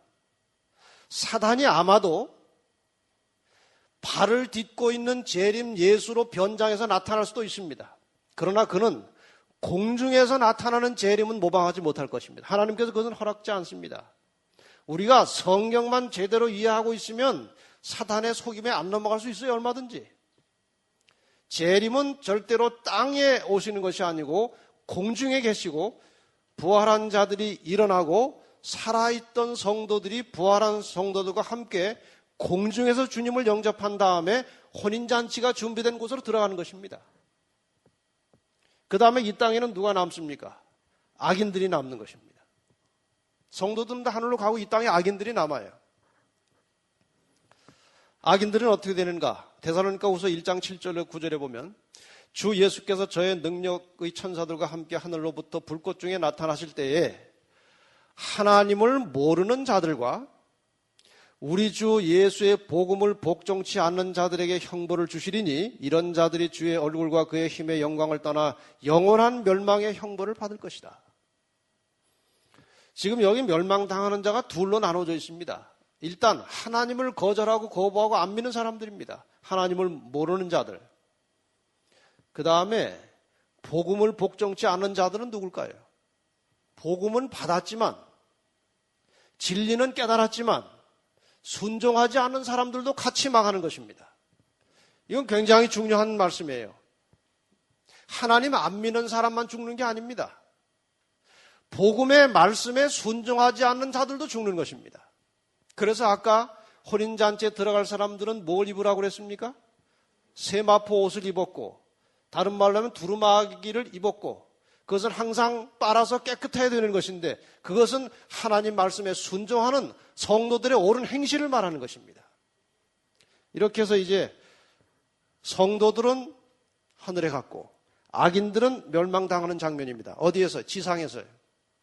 땅의 상태는 어떻게 됩니까?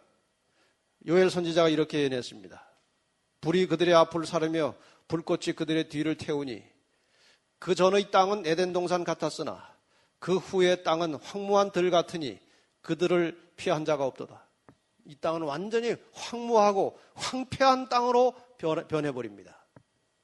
이게 새들의 잔치자리입니다. 그 다음에 일어날 사건이 계시록 20장 1절부터 나오는 것입니다. 또 내가 보매 천사가 무저갱 열쇠와 큰 쇠사슬을 그 손에 가지고 하늘로서 내려와서 용을 잡으니 곧 옛 뱀이요 마귀요 사단이라. 누가 잡혔습니까? 드디어?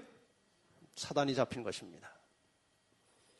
1000년 동안 결박하여 무저갱에 던져 잠그고 그 위에 인봉하여 1000년이 차도록 다시는 만국을 미혹하지 못하게 하였다가 그 후에는 반드시 잠깐 놓이리라. 계시록 20장 1절로 3절. 이 내용은 대단히 중요합니다. 그렇죠? 아까 멸망당할 때 죄악을 상징하던 두 세력과 그를 추종하던 자들이 죽었죠? 누구였습니까? 짐승과 거짓 선지자와 그를 따르던 무리들이 죽었죠. 재림 때. 아마겟돈 전쟁이 그들이 다 죽었습니다. 그런데 아까 제가 그래서 이게 설명드린 거예요. 그 세 더러운 영, 용, 짐승, 거짓 선지자 중에 누가 남아 있었어요? 안 죽고. 용이 남아 있었죠? 이렇게 남아 있는 것입니다. 용이 남아 있죠? 사단이 잡혔죠? 얼마 동안 만국을 미혹하지 못할 것이라고 했습니까? 1000년 동안 갇혀 있겠다고 그랬습니다. 이것은 쇠사슬로 묶어서 이렇게 해서 갇힌 상태가 아니고 이건 상징어고 성도들은 다 하늘로 갔고 악인들은 다 죽었고 이 황폐한 지구상에 누구만 남았습니까? 사단만 남았습니다. 물론 그 부하들도 같이 남아있을 수 있겠죠. 어쨌든 사단이 이 땅에 홀로 남았기 때문에 이것 자체가 결박입니다. 아무것도 할 수 없는 상태. 이것이 결박이에요. 그런데 제일 끝에 말을 보세요. 그 후에는 얼마 후에예요? 1000년이 지난 후에는 반드시 잠깐 놓이리라. 이게 굉장히 중요한 단어입니다. 자, 재림 때 지금 5가지 상황이 전개됐습니다. 죽은 의인이 부활했고 살아있던 의인들이 승천했고 살아있던 악인들은 멸망했고 죽은 악인들은 그냥 일단 어디에 있습니까? 죽은 상태로 있는 것입니다. 땅이 황폐해졌고 사단은 결박됐고 결박이 얼마 동안 가겠다고 했어요? 1000년을 간다는 것입니다. 1000년 동안 이 땅은 그런 상태로 있는데 혼인잔치에 들어간 사람들, 하늘에 간 사람들은 거기서 1000년 동안 뭘 하느냐 이것입니다. 일단은 혼인잔치에 들어갔으니까 뭐 어떤 의미에서 피로연이 1000년 동안 계속된다고 해도 전혀 틀린 말은 아닙니다. 자, 그러나 이제 구체적으로 성도들이 하는 일 중에 아마 일부분이 여기 기록된 것 같습니다. 악인 심판과 관련해서 1000년 동안 계속 이것만 한다는 말은 아니고 1000년 동안 하고 하늘에서 구원받은 성도들이 해야 될 일 중에 중요한 부분 하나가 여기 소개되었습니다. 또 내가 보좌들을 보니 계시 가운데 이제 악인들이 멸망당하는 장면과 후에 그 다음에 하늘의 보좌들을 이제 본 것입니다. 구원받은 성도들이 어떻게 하고 있는지 보니 거기 앉은 자들이 있어 심판하는 권세를 받았더라. 또 내가 보니 예수의 증거와 하나님의 말씀을 인하여 목배임을 받은 자의 영혼들과 이거 아주 번역이 참 이상하게 됐어요. 여기 영혼이라는 말이 또 나와가지고 저걸 가지고 사람들이 또 혼란하는 거예요. 저 말은 예수 그리스도의 이름 때문에 죽었다가 부활한 사람들이에요. 뒤에 보면 이제 살아서 그 말이 나와요. 그 다음에 또 짐승과 그의 우상에게 경배하지도 아니하고 이마와 손에 그의 표를 받지도 아니하는 자들이 이들은 누군가요? 지금 여기 두 종류가 나와요. 하늘에 있는 성도들의 두 부류가 나옵니다. 하나는 죽었다가 산 자들. 그 다음에 두 번째 나오는 짐승과 우상에게 경배하지 않고 이마와 손에 표를 받지 않던 사람들은 어떤 사람들입니까? 예수님 오실 때에 살아있던 사람들이에요. 마지막 환난을 끝까지 통과하고 승리한 살아있던 사람들과 죽었다가 부활한 사람들이 함께 하늘에서 심판하는 권세를 받았다 그 말입니다. 저는 문맥상 전혀 문제가 없습니다. 그들이 살아서 그리스도로 더불어 얼마 동안 1000년 동안 왕노릇하니 이는 첫째 부활이라. 그러니까 예수님 재림할 때 있었던 부활을 몇째 부활이라고 한 것입니까? 첫째 부활이에요. 첫째 부활에 참여한 자들이 하늘 어린 양의 혼인잔치에 들어가는 것입니다. 이 첫째 부활에 참여하는 자들은 복이 있고 거룩하도다. 둘째 사망이 그들을 다스리는 권세가 없고 도리어 그들이 하나님과 그리스도의 제사장이 되어 1000년 동안 그리스도로 더불어 왕노릇하리라. 그러니까 구원받은 성도들은 하늘에서 1000년 동안 심판하는 권세를 받고 왕노릇하면서 실제로 어떤 일을 1000년 동안 할지는 잘 모르겠지만 그 하는 일 중에 중요한 것은 심판하는 것인데 뭘 심판할까요? 뭘 심판하겠다는 것입니까? 죽은 악인들이 어떤 죄 때문에 무엇 때문에 악인이고 구원받지 못했는지를 같이 심사하고 심판하는 것입니다. 누구까지 심판하는가 하면은 악한 천사들까지도 심판한다고 되어 있습니다. 이 배경이 고린도전서 6장 2절과 3절에 나와 있습니다. 너희가 세상을 판단할 것을, 성도가 세상을 판단할 것을 너희가 알지 못하느냐. 성도들이 세상을 어떻게 하겠다고 그랬습니까? 판단은 심판이에요. 성도가 세상을 판단할 것이다. 심판할 것이다. 누구까지? 우리가 천사를 판단할 것을 너희가 알지 못하느냐. 악한 천사들도 구원받은 성도들이 심판하는 것입니다. 제 말이 아니고 성경이 그렇게 말하고 있는 것입니다. 1000년 동안 그런 일을 하게 될 것입니다. 근데 여기 본문 중에 여러분의 이해를 위해서 괄호 속에 들어있는 본문이 있어요. 성경에. 그래서 그것을 제가 별도로 설명드리려고 286페이지 보세요. 286페이지. 아랫부분에 본문이 있습니다. 천년기 중에 하늘에서 일어날 일들에 대한 설명이 있죠.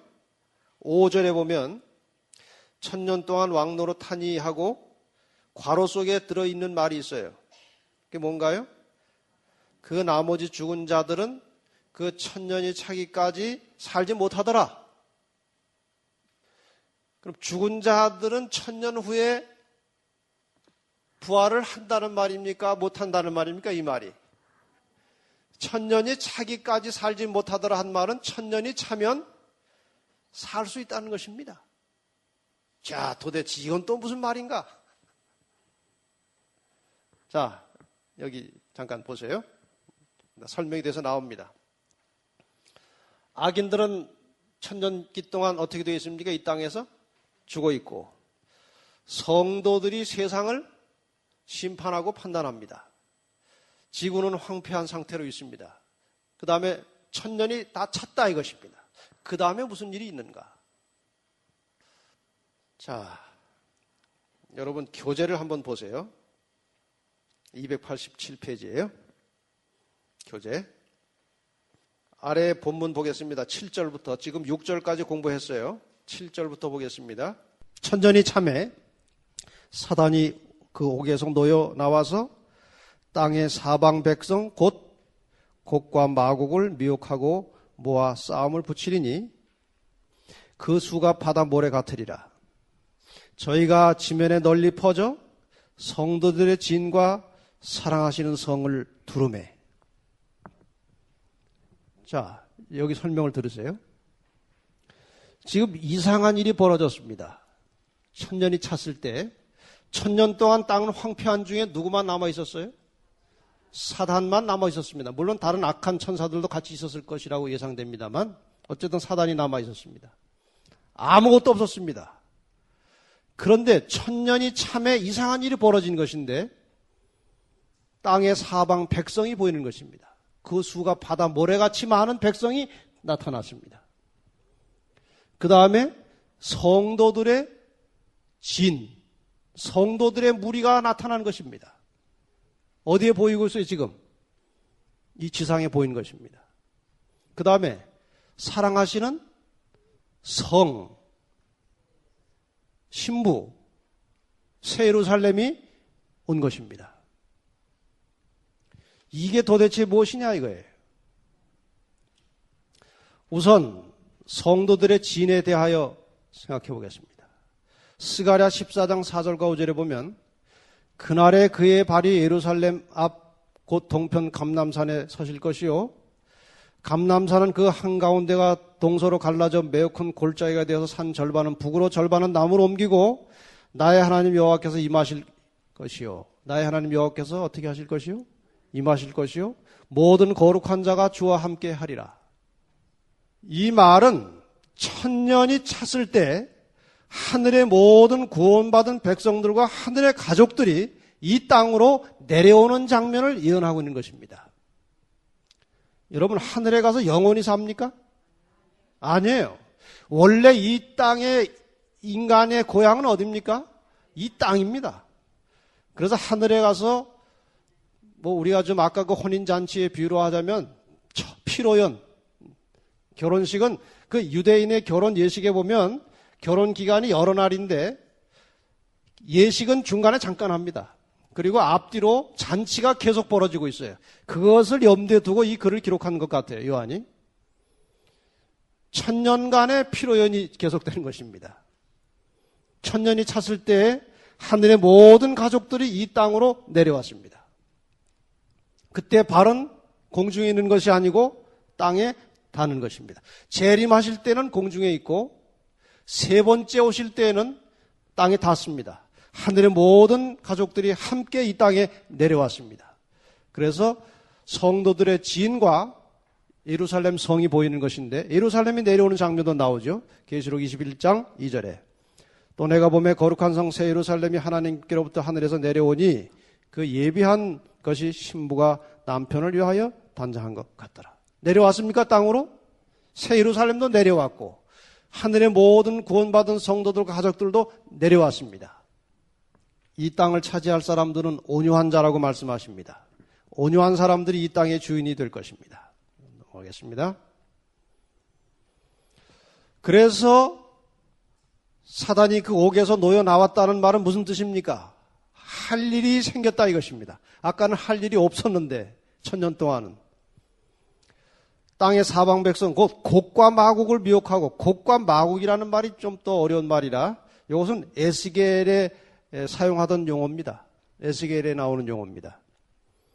여호와의 말씀이 되기 임하여 가라사대 인자에 너는 마곡 땅에 있는 곡 곧 로스와 메섹과 두발 왕, 그러니까 마곡은 지역 이름이고 곡은 왕들의 이름이에요.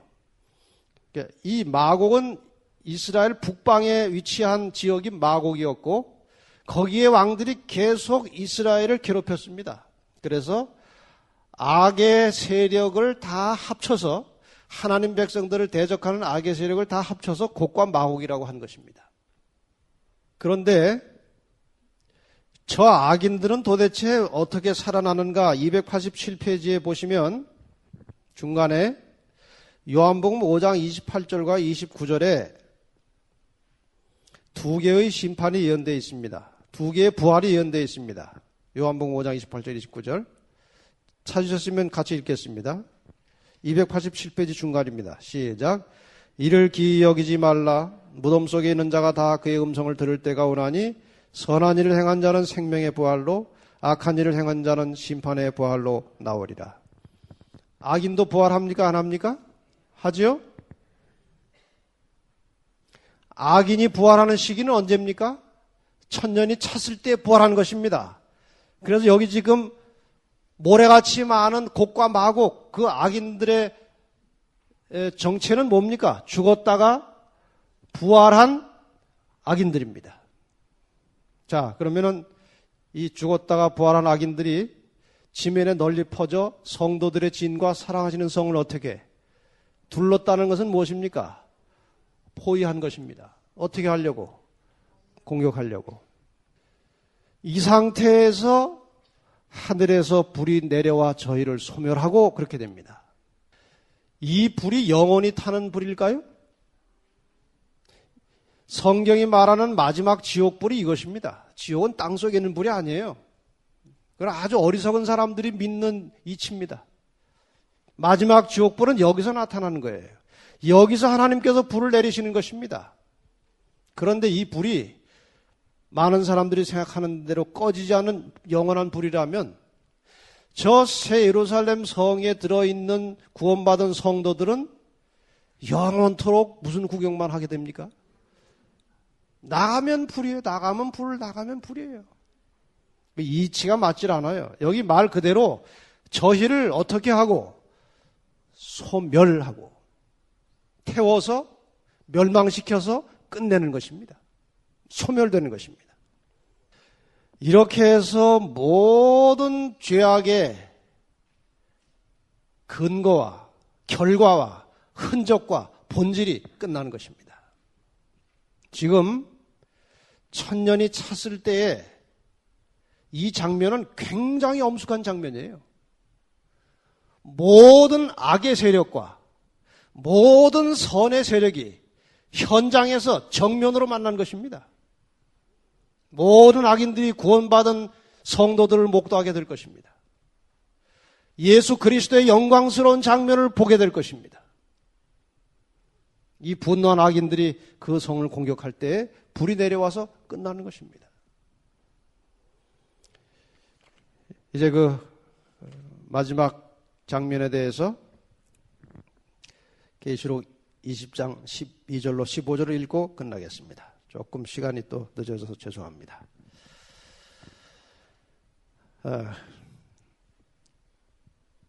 9절에 보면 일단 소멸되는 장면, 소멸하고 10절에 보면 누구까지 이제 같이 다 죽습니까?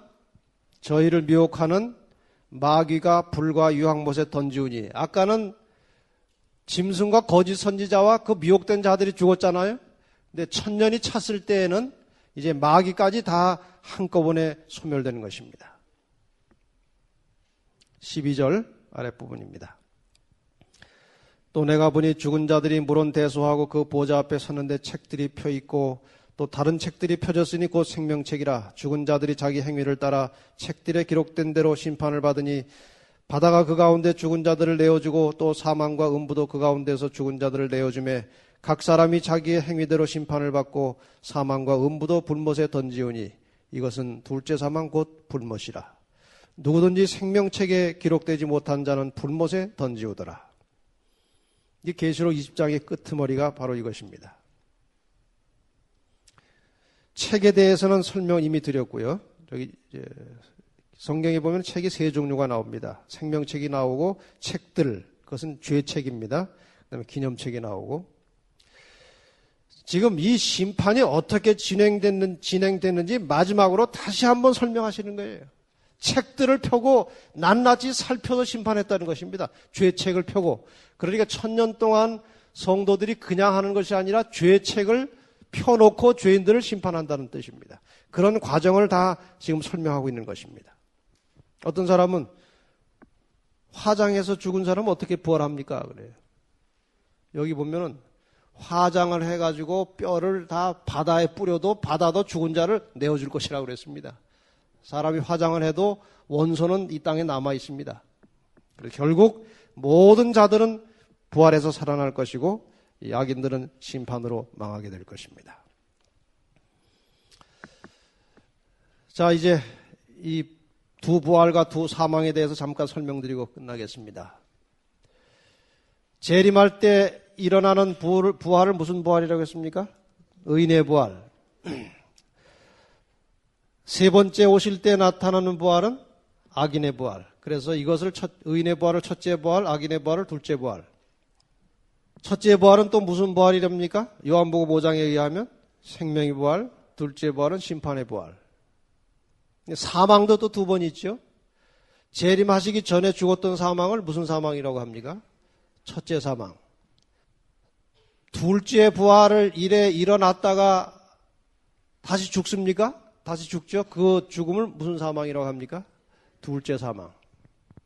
그러니까 한 번도 안 죽을 사람도 있고 한 번 죽을 사람도 있고 두 번 죽을 사람도 있어요. 여러분 혹시 죽는다면 한 번만 죽으시기 바랍니다.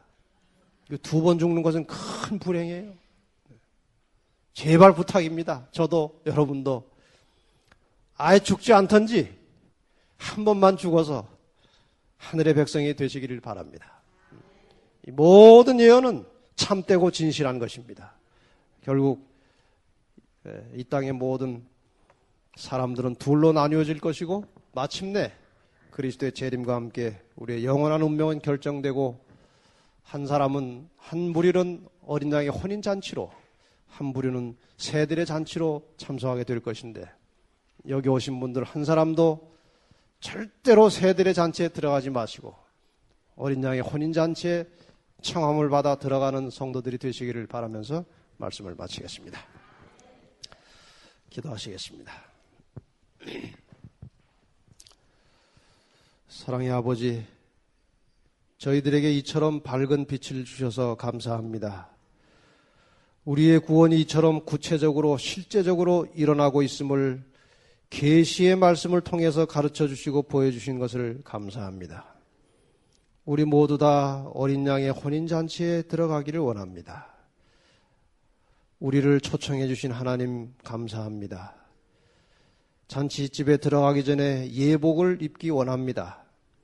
옳은 행실을 갖게 하시고 하나님 말씀에 순종하게 하시고 항상 주의 오심을 기다리며 정결하게 깨끗하게 준비하며 사는 성도들이 되게 하여 주시옵소서.